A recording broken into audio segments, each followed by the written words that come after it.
تنہائی کا احساس اسے کھائے جا رہا تھا۔ جب اسے کسی طرح چین نہیں آیا تو وہ شام کے وقت اپنے دوستوں اور پرانے ڈیرہ داروں سے ملاقات کے لیے پٹھان کالونی کی طرف روانہ ہو گیا۔ وہ چھوٹے مکانوں اور تنگ گلیوں پر مشتمل ایک گنجان آبادی تھی۔ ذرا سی دیر میں اس کے دوستوں کو خبر مل گئی کہ وہ ایک طویل وقفے کے بعد وہاں آیا ہوا تھا۔ دوسروں کے ساتھ آنے والوں میں اس کے 2 پرانے دوست بھی تھے جو اسے زبردستی اپنے ڈیرے پر لے گئے۔ ان سے بھولی بسری یادوں کے بارے میں باتیں کرتے ہوئے وہ تیزی سے پرسکون ہوتا چلا گیا، اور پھر ان کے اصرار پر کھانے کے بعد وہ رات وہیں بسر کرنے پر آمادہ ہو گیا۔ کسی ہوئی چارپائی پر بچھے ہوئے نرم گدے پر دراز ہونے کے بعد باتوں کا دوسرا دور شروع ہوا تو سلطان شاہ کو پتا چلا کہ وہ دونوں گیس کمپنی میں ملازم تھے۔ وہ بات معلوم ہوتے ہی سلطان شاہ کے ذہن کے کسی گوشے میں سویا ہوا سراغ رساں جاگ اٹھا۔ تم دونوں تو گیس کمپنی میں ہو، جہاں چاہو جا سکتے ہو۔ میں شکایت دور کرنے والی گاڑی پر ڈرائیور ہوں۔ سید میر میرے ساتھ ہی مکینک ہے۔ ہم دن بھر شہر میں جگہ جگہ جاتے رہتے ہیں۔ گل محمد نے جواب دیا۔ تمہیں یہ سوال کیوں یاد آیا تھا؟ سید میر نے سلطان شاہ کو خریدا۔ وہ مخمسے میں پڑ گیا۔ بس یار، ایک گورے بدماش نے زندگی اجیرن کی ہوئی ہے۔ ہمیں بتاؤ، ہم سالے کا دماغ درست کر دیں گے۔ سید میر نے اس کی حوصلہ افزائی کی۔ کمپنی سے ہم 1 دن کی چھٹی کر لیں گے۔ مشکل یہ ہے کہ وہ کلفٹن میں ایک بلڈنگ کی 8ویں منزل پر رہتا ہے۔ چوکیدار اس سے پوچھے بغیر کسی کو اس کے فلیٹ کا رخ نہیں کرنے دے گا۔ کسی اور کے بہانے اس کے فلیٹ پر پہنچ جاؤ۔ گل محمد نے برجستہ تجویز پیش کی۔ سلطان شاہ ہنس پڑا۔ یہی تو مسئلہ ہے یار، جس کا نام دیا جائے گا اسے پوچھے بغیر اندر داخل ہونے کی اجازت نہیں ملے گی۔ بس یار ٹھیک ہے، ہمیں کون روکے گا؟ گیس کمپنی والے ہیں، لیک دیکھنے کے لیے پوری بلڈنگ چھان سکتے ہیں۔ سید میر بات کی تہہ تک پہنچ گیا۔ گورے کا معاملہ ہے، بات اوپر تک جا سکتی ہے۔ سلطان شاہ نے ان دونوں کو سمجھایا، گاڑی کی نمبر پلیٹ بھی بدلنی پڑے گی۔ اس کی تم فکر نہ کرو، نمبر پلیٹ پر کیچڑ مٹی مل دیں گے۔ پہلے یہ بتاؤ کہ تم کو وہاں کرنا کیا ہے؟ سید میر اس معاملے میں زیادہ ہوشیار ثابت ہوا۔ فلیٹ میں وہ گورا اپنے ایک ملازم اور کتیا کے ساتھ رہتا ہے۔ سلطان شاہ نے ان دونوں افراد کے قتل کی شدید خواہش کو اپنے سینے میں دبا کر کہا، میں آدمیوں سے بعد میں نمٹ لوں گا، صبح وہ دونوں کام پر ہوں گے۔ ہم چابی کے سراغ سے کوئی ایسی گیس اندر چھوڑیں گے کہ کتیا مر جائے۔ اسے دیکھ کر دونوں کے دماغ ٹھکانے پر آ جائیں گے۔ نہیں یار، یہ تو بہت خطرناک کام ہے۔ گل محمد ڈر گیا۔ تمہیں کیسے پتا چلے گا کہ اندر کوئی آدمی موجود نہیں ہے؟ بھولے سے بھی کوئی مر گیا تو ہم تینوں کو پھانسی ہو جائے گی۔ ادھر جانے سے پہلے ہم فون کر لیں گے۔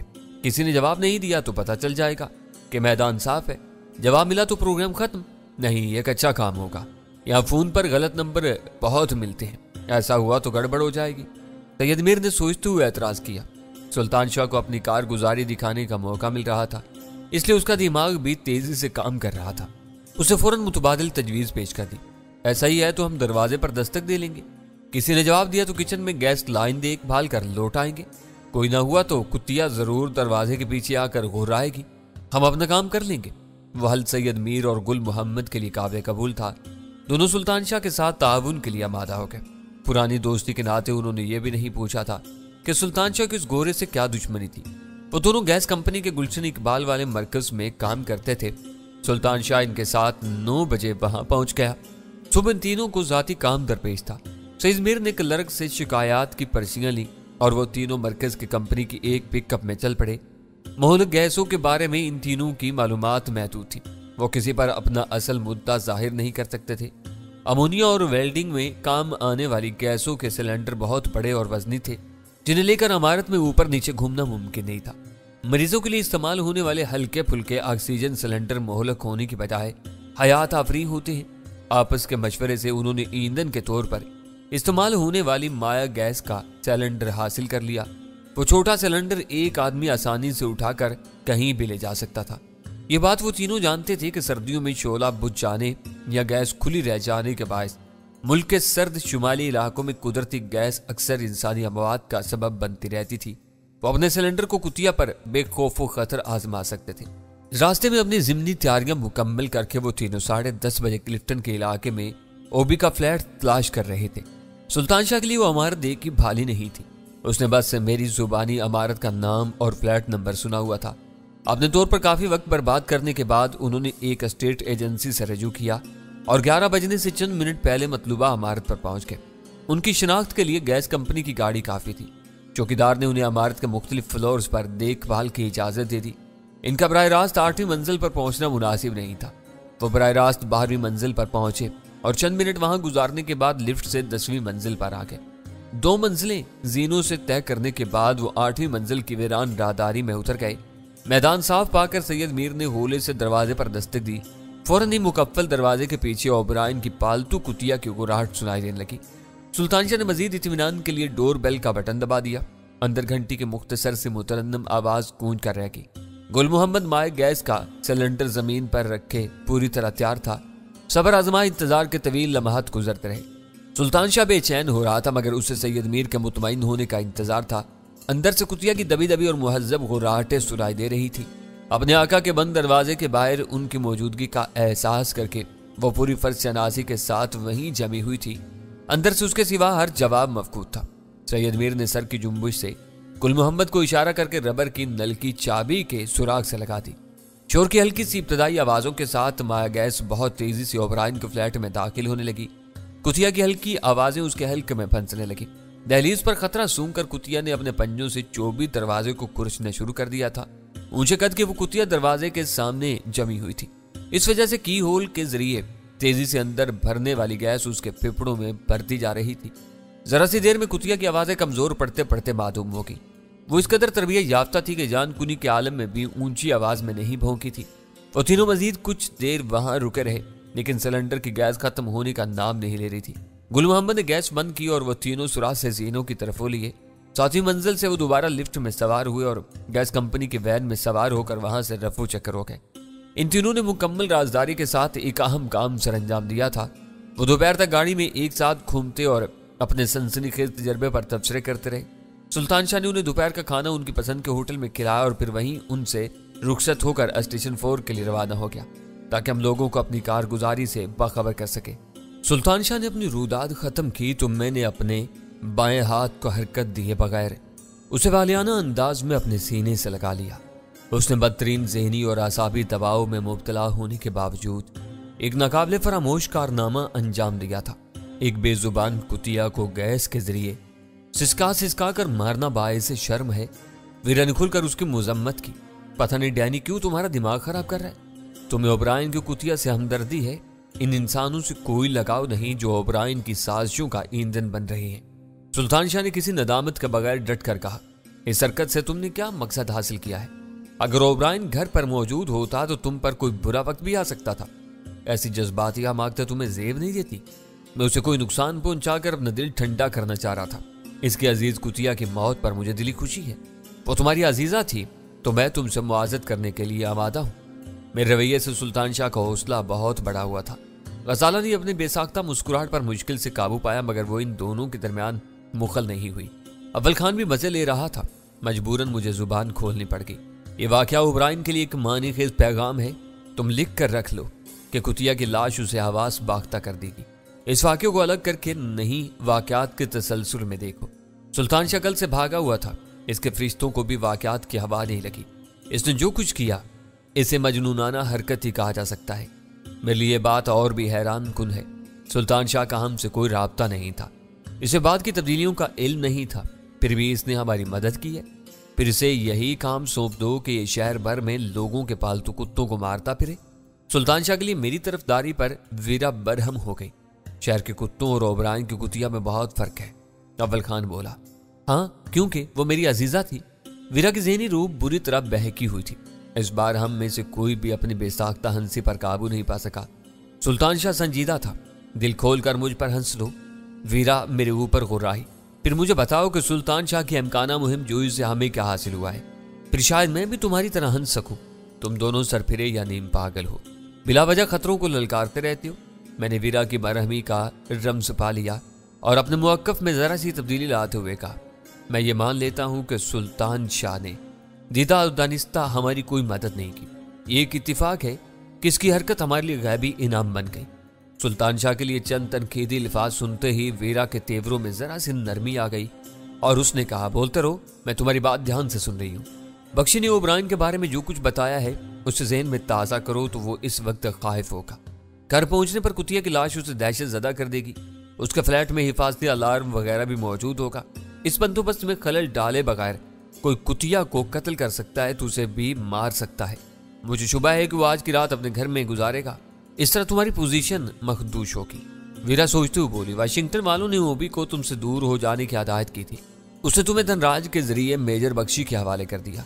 ये कत्ल तुमसे यानी कर्नल जमाल दस्ती से मंसूब हो जाएगा। कैसे? मैंने सवाल किया। जिस वक्त कुतिया मारी गई मैं बख्शी और धनराज के साथ बैठा हुआ था। यह दूसरा इत्तिफाक मेरी पोजीशन साफ कर देगा। मैं जानती हूं कि कुतिया का पोस्टमार्टम होगा, इसकी मौत के सबब और वक्त का तयन किया जाएगा, मगर ये बात की बातें हैं, फौरी शुबा तुम पर किया जाएगा। तुम खुद इन दोनों के साथ थे। तुम्हारे किसी आदमी ने कुतिया को मार डाला। इनके लिए जमाल दस्ती STF का तनहा बागी है जिस पर उसके साथी एतमाद नहीं कर रहे। वो ऐसा काबिल एतमाद साथी कहां से लाएगा? तुम्हारी हर बात मफरूजों पर मबनी है।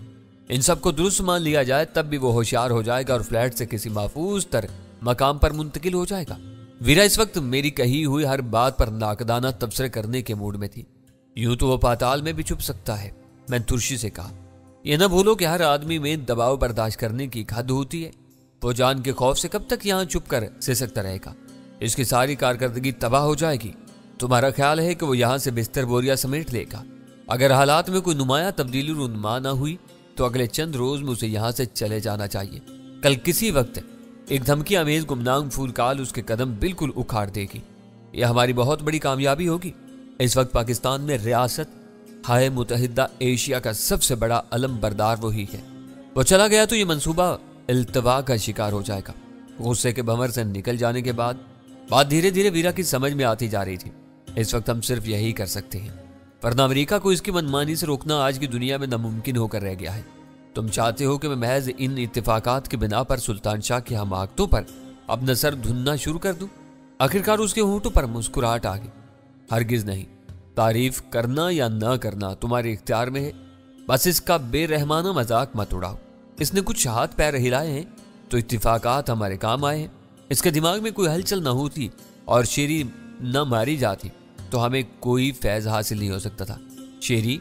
वीरा ने हैरत से वो नाम दोहराया। तुम्हें ओबी के कुतिया का नाम भी याद है? दुश्मन के साथ उसके करीबी लवाहिकीन पर भी नजर रखनी पड़ती है। बाकी तुमने अच्छा काम किया है। वीरा ने सुल्तान शाह से मुखातब होकर तौसीफी लहजे में कहा, दरअसल तुम किसी सूरमा की तरफ आजाना अंदाज में यूं सीना तान कर आए थे कि मुझे ख्वामख्वाह तुम पर गुस्सा आ गया था। मैं खुले दिल से तुमसे मुआज़त खा हूं। वीरा के इस फराक दिलाना रवैये पर हम तीनों हैरत से उसका मुंह तकते रह गए। वीरा की वो शराफत सुल्तान शाह से हजम नहीं हो सकी। वो मुंह बनाकर बोला, इस वक्त तुम्हारी रग उतरी हुई है। मुझे खुशी है कि तुमने अपनी गलती मान ली। थोड़ी देर बाद तुम फिर अपनी पुरानी हरकतों पर उतर आओगी। बात यहीं खत्म कर दो।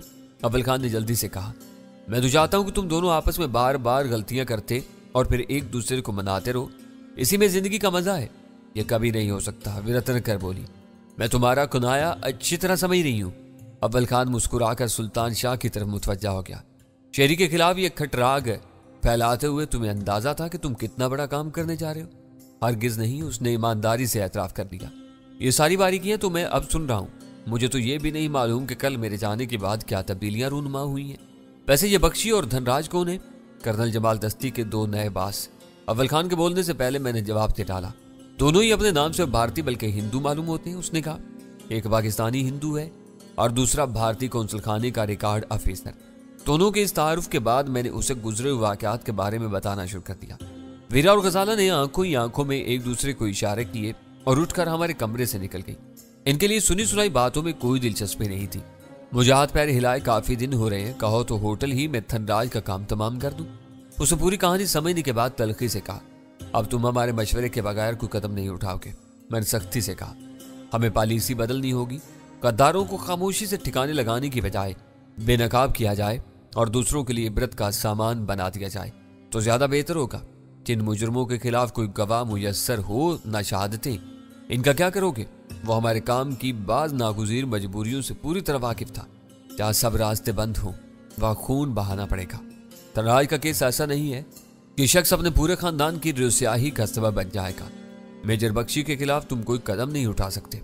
उसे कदरे मुसर्रत से कहा, उसे नापसंदीदा करार देकर यहाँ से मुल्क बदर कराओगे तो भारत से तुम्हारे 2 सफारतकार इसी एजाज के साथ निकाल दिए जाएंगे।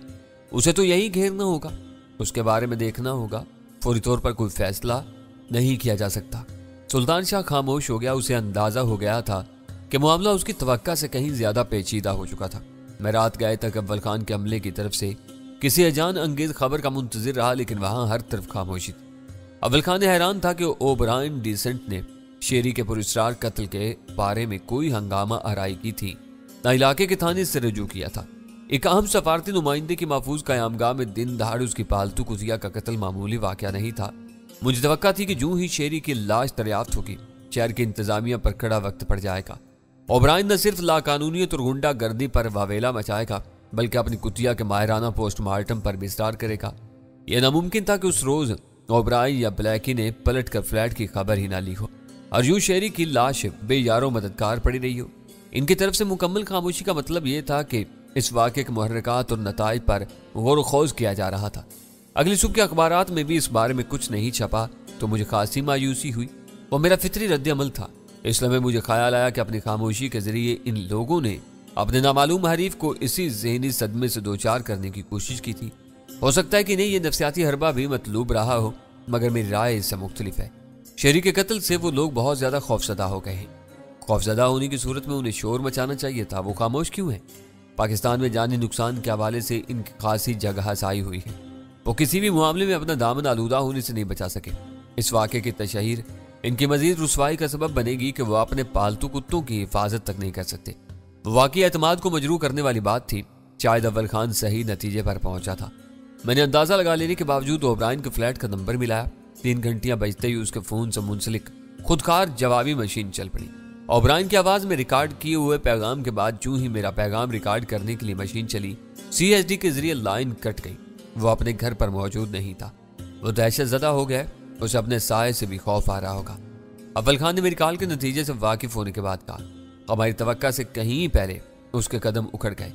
میں نے سگریٹ سلگا کر کہا، میرا خیال تھا کہ ایشیا کا نیا نقشہ بنانے کا دعوے دار اتنی آسانی سے پسپا نہیں ہوگا۔ اس وقت تم نے غیر ارادی طور پر اپنی سگریٹ خود چلائی ہے۔ تمہارے بائیں بازو کی حرکت بڑی حد تک معمول کے مطابق تھی۔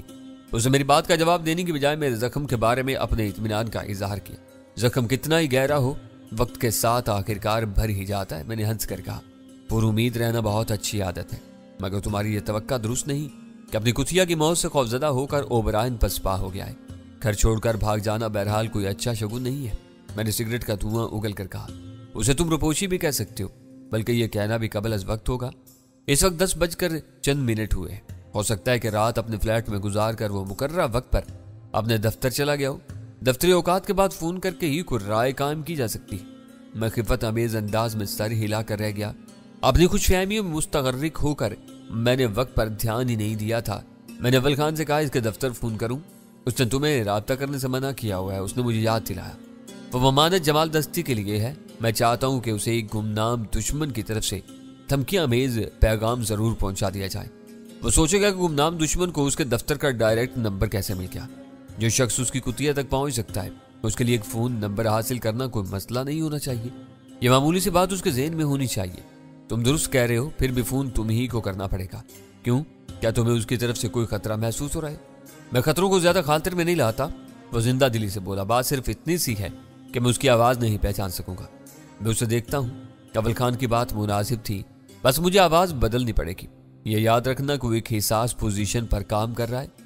ایسا نہ ہو کہ وہ تمہاری دھمکی ریکارڈ کرنے کی کوشش کرے اور CSD کے ذریعے لائن بند ہو جائے۔ میں سوچ میں پڑ گیا۔ CSD ایسی ڈیوائس تھی جو اوبرائن کو بھی میسر نہیں تھی۔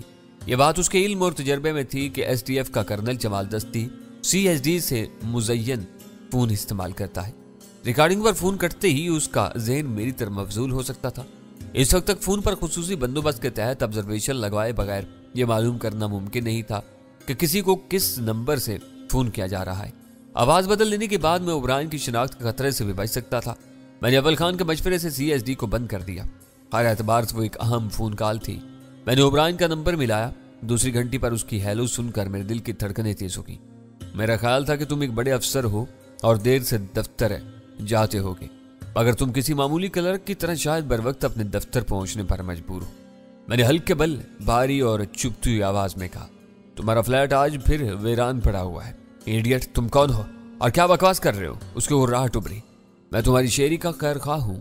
کل تم اپنے گھر سے کلرکوں کی طرح بر وقت نہ نکل گئے ہوئے ہوتے تو آج شیری کے ساتھ تمہاری بھی تدفین ہو رہی ہوتی۔ آج تمہارا کیا پروگرام ہے؟ इस बार मुझे दरमियान ही में हल्की सी क्लिक की आवाज सुनाई दी। काल्वन ओब्रायन ने मेरी गुफ्तगू रिकॉर्ड करनी शुरू कर दी थी। मुझे इस तब्दीली की कोई परवाह नहीं थी। तुम आओ, तुम्हारी हड्डियां सुरमा बना दी जाएंगी। उसकी आवाज में हैजान और गुस्से की मिली जुली कैफियत ओढ़ कर आई थी। मुझसे तुम्हें क्या दुश्मनी? होशियार रहना, मैंने तुम्हारी दावत कबूल कर ली। आज, कल या फिर किसी भी वक्त है और कहीं भी तुमसे फैसला कुन मुलाकात होगी। सुवर के बच्चे, तुम लहजा बदल कर लाख कोशिश कर लो, लेकिन मैं शर्त लगा सकता हूं कि तुम अमरीकी नहीं हो, कोई मकामी कुत्ते हो। मैं तुम्हारी खोपड़ी अपनी ठोकरों से उड़ा दूंगा। तुम्हारी शेरी मकामी कुत्तों के लिए तरसती हुई मर गई। अब वही कुत्ते तुम्हें बम्बोड़ेंगे। अपनी बात मुकम्मल करके मैंने फोन बंद कर दिया। अव्वल खान ने हल्की सी ताली बजाई। Well done. आवाज ही नहीं, तुमने लब लहजा तक बदल लिया था। बिल्कुल अमेरिकी अंदाज में अंग्रेजी बोल रहे थे। गैर मुल्की लब लहजा अपनाना इतना आसान नहीं होता। आखिर में वो शर्तिया यही कह रहा था कि मैं अमेरिकी नहीं हूँ। उस धोखे में डालने की कोशिश कर रहा हूँ। अब वो मेरी रिकॉर्ड की हुई आवाज सुन रहा होगा।